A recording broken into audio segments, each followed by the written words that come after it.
নিৰ্দেশ ৰাম লক্ষ্মণ ভৰত শত্ৰুঘ্নৰ জীৱনচৰ্যাৰ মাজেদি আমি ৰামৰ বনবাসৰ কথা জানো, কিন্তু অন্তনীল বৰ্ণ বিষয়বস্তুৰ ওপৰত আমি কোনোদিন অৱগ্ৰহণ কৰা নাই। যদি অৱগ্ৰহণ কৰোঁ তেতিয়া চকুৰ পানীৰে আমি বাট নেদেখা হ'ম। কোনো এক একাকী মুহূৰ্তত কৈকেয়ীক দিয়া দুৰ্বল ৰজাৰ দুটা বৰৰ বাবে মন্থনাৰ কুমন্ত্ৰণাৰ যোগেদি যিজনৰ ৰাজ অভিষেক হ'ব লাগিছিল সেইজন হ'ল বলকলধাৰী বনবাসী। এই কথা শুনাৰ লগে লগে সমগ্ৰ অযোধ্যা নগৰী মৰ্মাহত হৈছে। সমগ্ৰ অযোধ্যা নগৰীত শোকৰ বন্যা উঠিছে। আৰু সেই মুহূৰ্তত লক্ষ্মণে আহি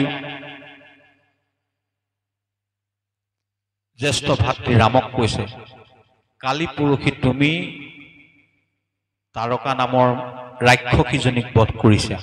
স্ত্ৰীবধ মহাপাপ, কিন্তু সনাতন পৰম্পৰাৰ পৰিপন্থী হলত তুমি লিংগৰ বিভাজন নকৰিও তাৰকাক বধ কৰিছা ধৰ্ম সংস্থাপনৰ বাবে। আজি সেইখন ধনু তোমাৰ ক'ত গ'ল? কোনো এক দুৰ্বল মুহূৰ্তত ৰজাই দিয়া অংগীকাৰৰ বাবে অযোধ্যাৰ মহৎ ভৱিষ্যতক তুমি ভৰিৰে প্ৰদানত কৰি কিদৰে তুমি বনবাসী হবা? আজি তুমি তোমাৰ সেই ধনু হাতত তুলি লোৱা। এটা স্মিত হাঁহিৰে কাষত বহুৱাই লৈ নিষ্পাপ শিশুৰ দৰে ৰামে তেতিয়া বুজাইছে, মই কাৰ বিপক্ষে ধনু ধৰিম লক্ষ্মণ? কোনে বিচাৰিছে আৰু মই দিমেই বা কি? কোনে বিচাৰিছে? মাতৃ কৈকেয়ীয়ে, যি মাতৃয়ে ভৰততকৈ মোক বেছি ভাল পায়। সেই মাতৃয়ে মাত্ৰ কেইটামান বছৰ বিচাৰিছে মোৰে অনুজ ভৰতৰ বাবে, যি ভৰতে নিজতকৈ মোক বেছি ভাল পায়। মাতৃয়ে বিচাৰিছে মই মোৰ ভাইক দিম। ইয়াত হৰ্ষত বিষাদৰ কথা কি আছে? 14 বছৰ নালাগে যদি সমগ্ৰ মোৰ জীৱনো যদি মাতৃয়ে বিচাৰিলেহেঁতেন, মই বিনা প্ৰতিবাদে মাতৃৰ সেই ইচ্ছা পূৰ্ণ কৰিলোহেঁতেন। এইবুলি লক্ষ্মণ যেতিয়া আঁতৰি গৈছে, সেই মুহূৰ্তত দশৰথ আহি উপস্থিত হৈ কৈছে যে পুত্ৰ, ৰামহীন অযোধ্যা মোৰ অকল্পনীয়। ৰামহীন অযোধ্যাত মই একক্ষণিকো জীৱিত থাকিব নোৱাৰো। গতিকে মোৰ আদেশ, এই মুহূৰ্ততে তই মোক বন্দী কৰি অন্ধকাৰ কাৰাগাৰত নিক্ষেপ কৰ। ৰজা হিচাপে মই দুটা বৰ দিম বুলি কৈছিলো কৈকেয়ীক, হয়। যেতিয়া তই মোক বন্দী কৰিবি তেতিয়া মোৰ আৰু বৰ দিয়া ক্ষমতা নাথাকে। তাৰপিছত তই ৰাজসিংহাসনখনত আৰোহণ কৰ। তই যদি ৰাজসিংহাসনত বহি থাক, মই ভোটাশালত থাকিও মই শান্তিৰ জীৱন যাপন কৰিব পাৰিম। আৰু তই যদি বনবাসী হ, তেতিয়া মই ৰাজসিংহাসনত বহি থাকিলেও মই জীৱনতে মৃত হৈ বহি থাকিম।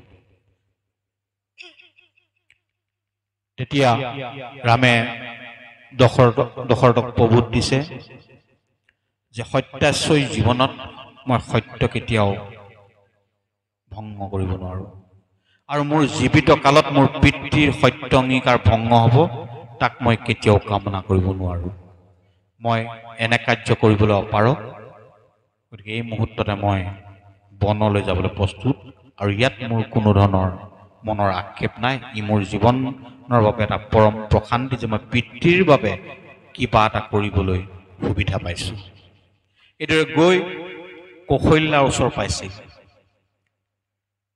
কৌশল্যাই ৰামক কৈছে যে যদি এজন ৰজাৰ আদেশ হ'লহেঁতেন, সেই ৰজাৰ শ্ৰেষ্ঠ পাটৰাণী হিচাপে, মুখ্য পাটৰাণী হিচাপে সেই আদেশ মই খণ্ডন কৰিলোহেঁতেন। কিন্তু ইয়াৰ লগতে এগৰাকী মাতৃ সংযোজিত হৈ থাকিলে। দশৰথ ৰজাই দিয়া বৰৰ প্ৰতি মোৰ কোনো ক'বলগীয়া নাই। তাক মই গ্ৰহণ কৰিম, বৰ্জন কৰিম, সেইটো মোৰ নিজস্ব কথা। কিন্তু এগৰাকী মাতৃয়ে পুত্ৰৰ বাবে কিবা এটা বিচাৰিছে, কেইটামান বছৰৰ কাৰণে ৰাজপাট। গতিকে তেওঁৰ সেই ইচ্ছা অপূৰ্ণ হওক, কোনো মাতৃৰ ইচ্ছা অপূৰ্ণ হৈ থাকক, এনে অকল্যাণ মই কামনা কৰিব নোৱাৰোঁ। সেইকাৰণে মই হাঁহি হাঁহি তোক বনবাসলৈ বিদায় দিবৰ বাবে প্ৰস্তুত। ভাবিছ গৃহস্থী সংসাৰত এই সহমৰ্মিতা, পৰস্পৰে পৰস্পৰক বুজিব পৰা এইখন সহৃদয়তা যদি নাথাকে, সেইখন ঘৰত কেতিয়াও শান্তি হ'ব নাই, মহাভাৰতেই হ'ব। সেইকাৰণে ৰামায়ণে আমাক নিৰন্তৰ এটা শৃংখলিত জীৱনৰ সোপান দিয়ে। যেতিয়া ৰাম বনলৈ গুচি গ'ল, ৰাম বনত কুহক চাণ্ডালৰ যোগেদি পাৰ হৈ পেলাই যেতিয়া গভীৰ অৰণ্যৰ মাজত সোমাল, সেই মুহূৰ্তত ৰামে গম পালে ৰামক অনুসৰণ কৰি সেই পথেদি ভৰত আহিব। ৰাম গৈ ৰাতি উপস্থিত হ'ল। পিছদিনা সমগ্ৰ বনবাসী, বনত থকা আদিবাসীসকল আহি কৈছে যে প্ৰভু, আপোনাৰ সেৱাৰ নিমিত্তে আমি কি কৰিব পাৰোঁ? ৰামে ক'লে যে যিটো ৰাস্তাৰে মই আহিছিলোঁ, সেই ৰাস্তাটো অতি কণ্টকাকীৰ্ণ, তাত কাঁইট পৰি আছে, যদি পাৰে আপোনালোকে সেই ৰাস্তাটো অকণমান চফা কৰি দিব। ক'লে প্ৰভু, আপুনিতো প্ৰত্যাগমন নকৰে, আপুনিতো আহিলেই। তেতিয়াহ'লে বোলে নহয়, মোক অনুসৰণ কৰি কৰি মোৰ ভাতৃ ভৰত এই বাটেদি আহিব।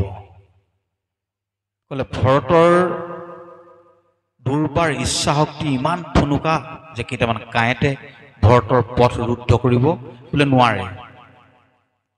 একান্ত ৰামক চিন্তা কৰি অহা ভৰতৰ গতি ৰোধ কৰিব পৃথিৱীত কোনো শক্তি নাই। কিন্তু ভৰতে যেতিয়া গম পাব এইটো মোৰ বাবে মোৰ দাদাই এইটো কণ্টকাকীৰ্ণ পথেদি অতিক্ৰম কৰিব, তেতিয়া ভৰতে অন্তৰত বৰ আঘাত পাব। এইটো সহমৰ্মিতা, চক ভাবি চক, ভাই ককাইৰ মাজত কেনেধৰণৰ এটা সহৃদয়তা থাকিব লাগে। এই যিটো জীৱন ধাৰণৰ শিক্ষা, এই শিক্ষা আমাক ৰামায়ণে দিয়ে। মহাভাৰতে আমাক বৰ্তি থকাৰ শিক্ষা দিয়ে। চাবচোন, ৰামায়ণৰ সকলোবিলাক পাত্ৰ কেৱল বৰ্তি থাকিলে। মহাভাৰতৰ সকলো পাত্ৰ কেৱল বৰ্তি থকা দিলে। এই পৃথিৱীত আমি কেনেকৈ বৰ্তি থাকিব পাৰোঁ, তাৰ শিক্ষা মহাভাৰতৰ মাজত আছে।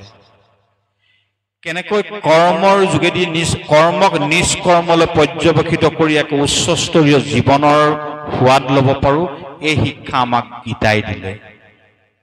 গীতাই কৰ্ম, জ্ঞান, ভক্তি এই তিনিটা বিষয়ৰ ওপৰত কৈছে। আৰু মহাপুৰুষজনাই জ্ঞান, কৰ্ম, ভক্তিৰ পৰাই 4 বস্তু আনিছে: গুৰু, দেও, নাম, ভকত। জ্ঞান দুটা ভাগত ভগ কৰিছে: সাধ্য জ্ঞান, সাধক জ্ঞান। গুৰুৱে দিয়া জ্ঞান আৰু প্ৰাপ্তিৰ যোগেদি ঈশপ্ৰাপ্তিৰ জ্ঞান। ঈশপ্ৰাপ্তিৰ জ্ঞানৰ যোগেদি ভগৱানক পোৱা যায়, আৰু গুৰুৱে দিয়াটো জ্ঞানটো হ'ল সাধক জ্ঞান, ইটো সাধ্য জ্ঞান। যাত্ৰা পথ আৰু গৈ পোৱাৰ প্ৰাপ্তি, এই দুটাক দুভাগ কৰি গুৰু আৰু দেৱ কৈছে। এই 4 বস্তু একত্ৰিত কৰিছে অসমীয়া জনজীৱনৰ মাজত।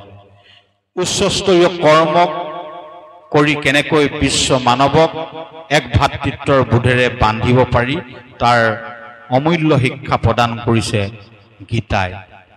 আৰু মৃত্যুক কেনেকৈ মহামৃত্যুলৈ পৰ্যবেক্ষিত কৰিব পাৰি, মৰণ ধৰ্ম মানুহে কেনেকৈ মৃত্যুঞ্জয় যাত্ৰা সম্পন্ন কৰিব পাৰি, এই শিক্ষা দিছে শ্ৰীমদ ভাগৱত পুৰাণে। এই 4টা বস্তু ইয়াৰ মাজত একত্ৰিত হৈছে, সেইকাৰণে ইয়াক কোৱা হয় গ্ৰন্থৰ সাৰ। দ্বিতীয়তে কোৱা হয় ই ভগৱানৰ স্বৰূপ। আপোনালোকে 10ম স্কন্ধত আৰম্ভ কৰোঁতে পাইছিল, যেতিয়া প্ৰভুৱে কংসৰ কাৰাগাৰত প্ৰভু যেতিয়া আৱিৰ্ভাৱ হ'ল, ভগৱান অহাৰ লগে লগে মায়া নিবৃত্তি হৈ বসুদেৱ আৰু দৈৱকীয়ে ভগৱানক স্তুতি কৰিছে। সেই মুহূৰ্তত কিন্তু কংসৰ ভয় নাই। স্তুতি কৰোঁতে স্বতঃস্ফূৰ্তভাৱে দৈৱকীয়ে কৈছে, তং সাক্ষাৎ বিষ্ণুৰ আধ্যাত্মদীপ, তুমি সাক্ষাৎ বিষ্ণুৰ আধ্যাত্ম প্ৰদীপ। আৰু যেতিয়া ভাগৱত 65ত শুকদেৱে যেতিয়া ইয়াত 65ত যেতিয়া প্ৰণাম কৰিছে ভাগৱতক,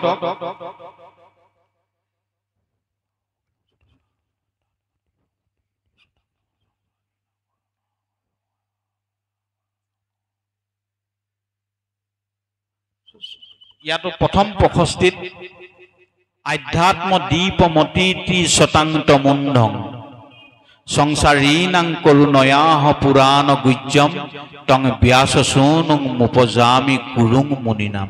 শুকদেৱক প্ৰণাম কৰিছে। তং সাক্ষাৎ আধ্যাত্ম দীপমতীতি শতাংত মুণ্ডম। শ্ৰীমদ ভাগৱত পুৰাণ হ'ল আধ্যাত্ম প্ৰদীপ। অজ্ঞানতাক নাশ কৰি পৰম সত্যক উদ্ভাসিত কৰা আধ্যাত্ম প্ৰদীপ। কি কাৰণে কৈছে?